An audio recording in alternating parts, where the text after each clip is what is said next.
Once a patient has been identified with a multi-drug-resistant gram-negative organism, our options become more limited than once we see a susceptible organism, but we do have options.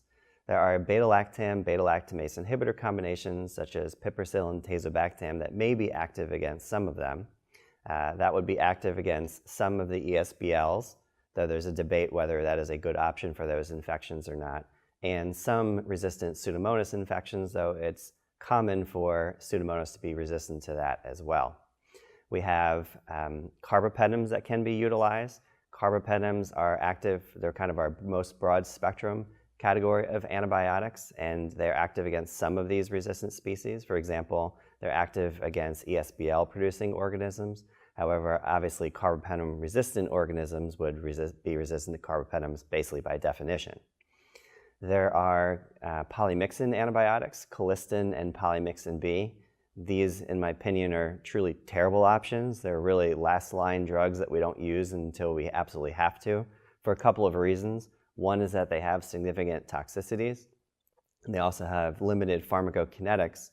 Kalista in particular is administered as a prodrug, and that prodrug is eliminated renally, and patients that have, ironically, very good kidney function may eliminate so much of the prodrug that it's hard to get them to a therapeutic concentration. This is not an issue with polymyxin B. However, polymyxin B has pharmacokinetics. While it's not eliminated renally, it's so old that its package insert actually recommends dosing it by renal function, even though it's not eliminated that way. So kind of a significant knowledge gap that we've been working to fix ever since.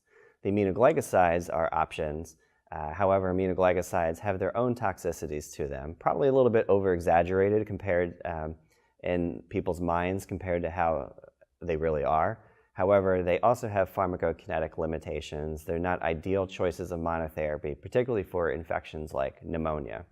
And we have some new agents, two cephalosporin and inhibitor combinations, ceftaroline, tazobactam, and ceftazidime-avibactam.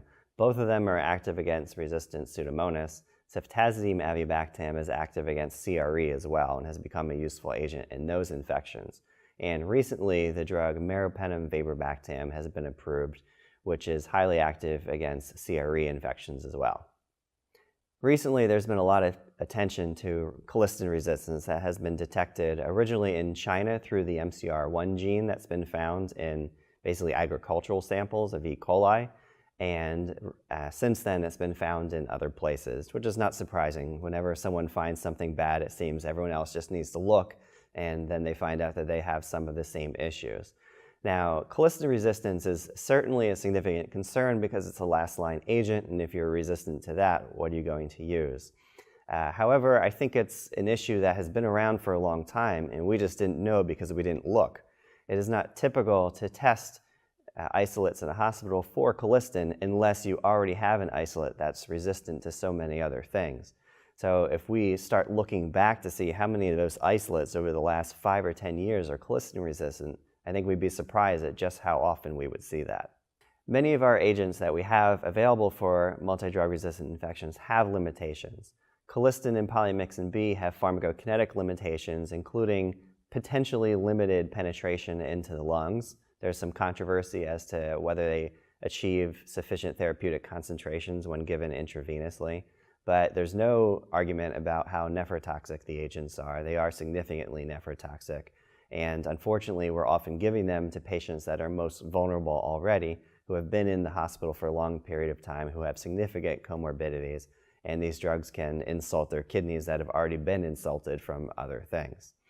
The aminoglycosides have limitations as well. While not as toxic as the polymyxins, they also do have nephrotoxicity and limited pharmacokinetics penetration into areas such as the lungs. They actually get in there fairly well, but not at high enough concentrations relative to the MIC of the organisms that are often causing infection, most notably KPC-producing organisms and Pseudomonas aeruginosa. Tigecycline is another agent that is available and active against some of these infections, such as ESBL producers and CRE.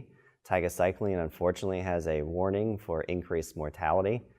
relative to its competitors. That increase in mortality was not high, but it was statistically significant, and that has led to a significant decrease in its overall use. And it also has a high incidence of causing nausea and vomiting.